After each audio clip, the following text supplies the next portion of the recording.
नमस्कार मंडळी. तुमचे पापड लाटताना फाटतात किंवा तळताना कडक होतात का? मग आज मी तुम्हाला असा सिक्रेट सांगणार आहे ज्यामुळे तुमचे पापड नेहमी खुसखुशीत आणि फुललेलेच होतील. आज आपण बनवणार आहोत तांदळाचे खिचे पापड, अगदी सोप्या पद्धतीने घरच्या घरी. आणि मी तुम्हाला त्यासाठी काही टिप्ससुद्धा सांगणार आहे जे 90% लोक चुकवतात. हे पापड इतके खुसखुशीत आणि चविष्ट होतात की एकदा खाल्ले की पुन्हा पुन्हा खावेसे वाटतात. मग चला सुरुवात करूया. तांदळाचे खिचे पापड बनवण्यासाठी येथे आपण 1 किलो तांदूळ घेतलेले आहेत. आपल्याला हे 2 ते 3 वेळा स्वच्छ पाण्याने धुवून घ्यायचे आणि चाळणीत टाकून पूर्ण पाणी निथळून द्यायचे. त्यानंतर स्वच्छ कापडावर आपल्याला एकाच थरात हे तांदूळ पसरवायचे जेणेकरून ते समान वाळतील.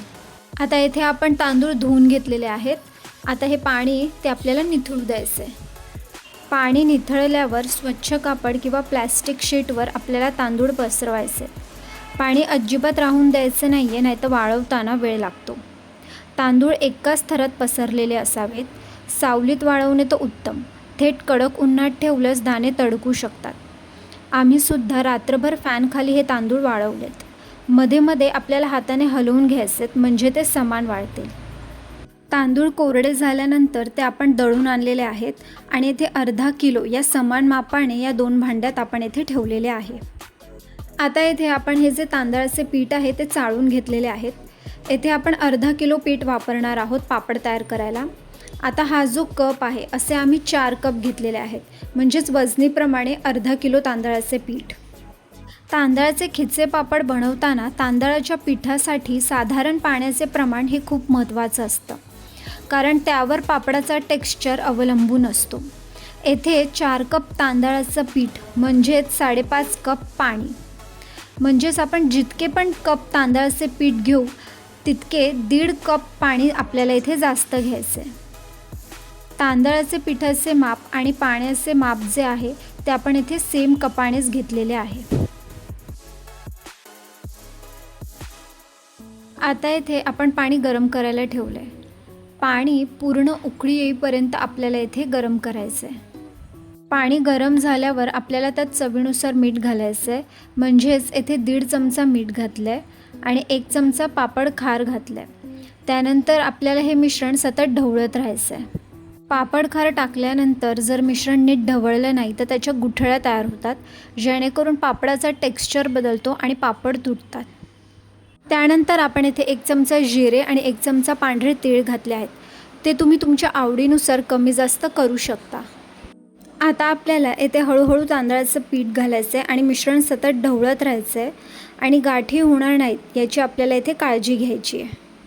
आता ही जी स्टेप आहे ही खूप इम्पॉर्टंट स्टेप आहे आणि बहुतेक लोक इथेच चुकी करतात. आपल्याला हे जे मिश्रण आहे ते तळाला चिकटू नये म्हणून खालीपर्यंत ढवळायचं आहे आणि मध्ये मध्ये म्हणजे भांड्याच्या साईडला पीठ आत घेऊन आपल्याला हे छानपैकी मिक्स करायचं आहे. मिश्रण आपल्याला साधारणतः 5 ते 7 मिनटं ढवळायचं आहे. ते मिश्रण घट्ट होऊन असं गोळ्यासारखं झालं पाहिजे, तोपर्यंत आपल्याला हे ढवळत राहायचं आहे. मिश्रण ढवळत असताना त्याच्या गुठळ्या नाही झाल्या पाहिजे, आपण ह्याची काळजी घेतली पाहिजे. जर गुठळ्या दिसल्या तर लगेच आपल्याला ते चमच्याने फोडायच्यात, म्हणजे शेवटी जे मिश्रण आहे ते एकसारखं स्मूथ होतं.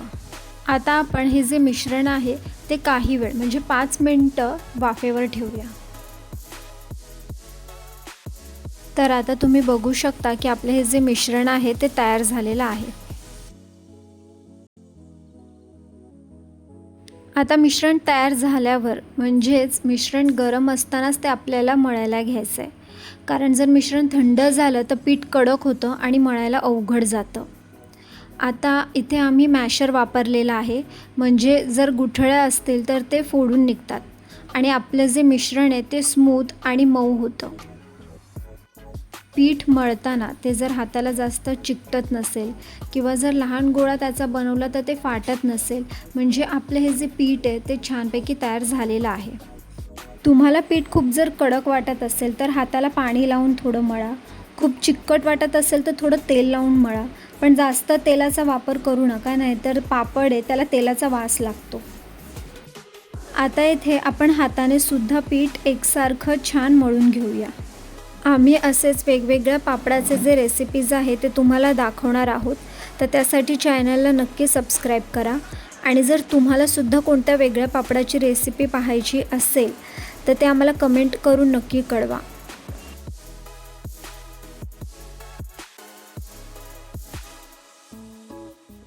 आता इथे आपले हे जे पीठ आहे ते छान प्रकारे मळून झालेलं आहे. आता आपण त्याचे गोळे तयार करून घेऊया. पीठ किती आपलं छान मळलेलं आहे, म्हणजे अजिबात गोळे करताना अजिबात हाताला चिकटत नाही आहे. आता आपल्याला असेच ह्याचे गोळे करायचे आणि नंतर काही वेळ वाफेवर ठेवायचं आहे.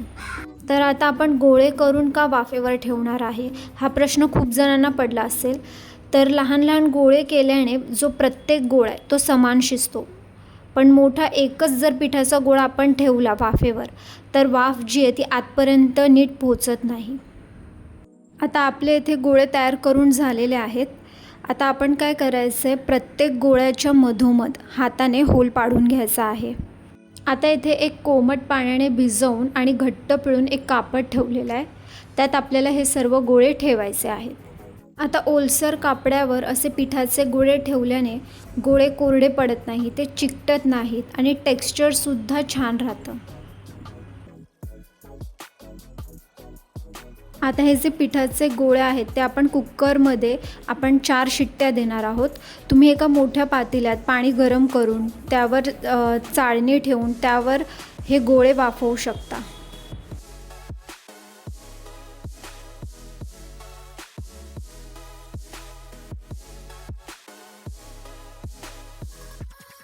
आता हे जे पिठाचे गोळे आपण 4 शिट्ट्या दिल्या होत्या त्या झाल्यात आणि पीठ शिजलं आहे. पीठ शिजवल्यामुळे पापड लाटता येतो, फुगतो आणि कुरकुरीत बनतो.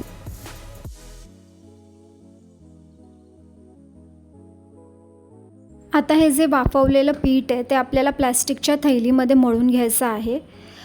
इथे आपण प्लॅस्टिकच्या थैलीला आतून थोडंसं तेल लावलं होतं, म्हणजे जे पीठ आहे ते मळताना चिकटणार नाही. आता प्लॅस्टिकच्या थैलीमध्ये किंवा शीटवर आपण जेव्हा हे पीठ मळतो त्यामुळे काय होतं, जो पिठाचा मॉइश्चर आहे, ओलावा आहे, तो टिकून राहतो, ते कोरडं पडत नाही. आणि कारण जर पीठ आहे ते कोरडं झालं तर पापड लाटताना त्याला तडे जातात.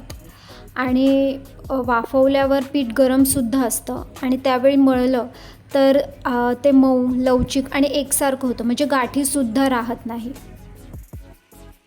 आता आपल्याला इथे पीठ जे आहे ते हाताने सुद्धा छानपैकी मळून घ्यायचं आहे.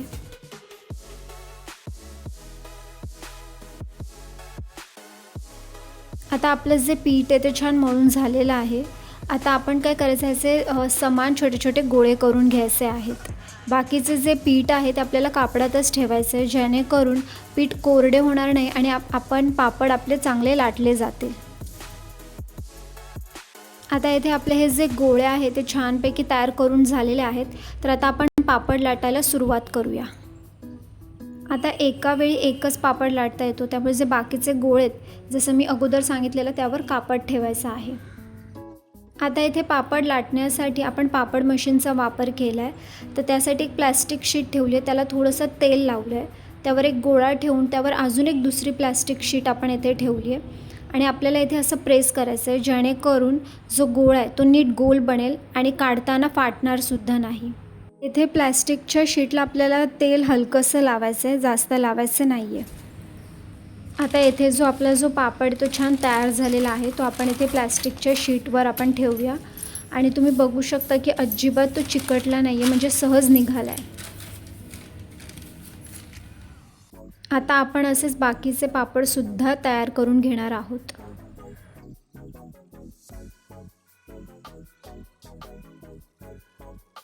आता येथे मशीन नसतानाही घरच्या घरी आपण छान गोल आणि पातळ पापड लाटू शकतो. तर येथे आपण लाटणं वापरणार आहोत. जर तुमच्याकडे पापड मशीन नसेल तर तुम्ही या पद्धतीने सुद्धा पापड तयार करू शकता. येथे सुद्धा आम्ही प्लॅस्टिक शीट वापरलं आहे आणि मधोमध पिठाचा गोळा ठेवलेला आहे आणि आपण आता इथे छानपैकी पापड लाटून घेणार आहोत. आता तुम्ही बघू शकता की आपला जो पापड आहे तो छान लाटलेला आहे.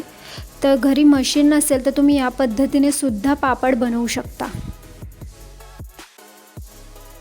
पापड लाटताना आपले हे जे पीठ आहे ते अजिबात प्लॅस्टिक शीटला चिकटलेलं नाही आहे. आता इथे आपले हे जे पापड आहेत ते छान लाटून झालेले आहेत, तयार आहेत. आता वाळवताना आपल्याला पापडांमध्ये अंतर ठेवायचं आहे. त्यांना एकमेकांना चिकटून द्यायचे नाही आहे. जर ते एकमेकांना चिकटले तर सुकत नाही. आता पापड आपल्याला 2 दिवस उन्हात ठेवायचे आहेत वाळवायला. तर असे आपले हे घरच्या घरी सोप्या पद्धतीने तांदळाचे खिचे पापड तयार झालेले आहेत. तुम्हाला ही रेसिपी कशी वाटली ती कमेंट करून नक्की कळवा. आणि अशाच घरगुती आणि सोप्या रेसिपींसाठी आमच्या चॅनलला लाईक करा, शेअर करा आणि चॅनलला सबस्क्राईब करायला विसरू नका. थँक्यू.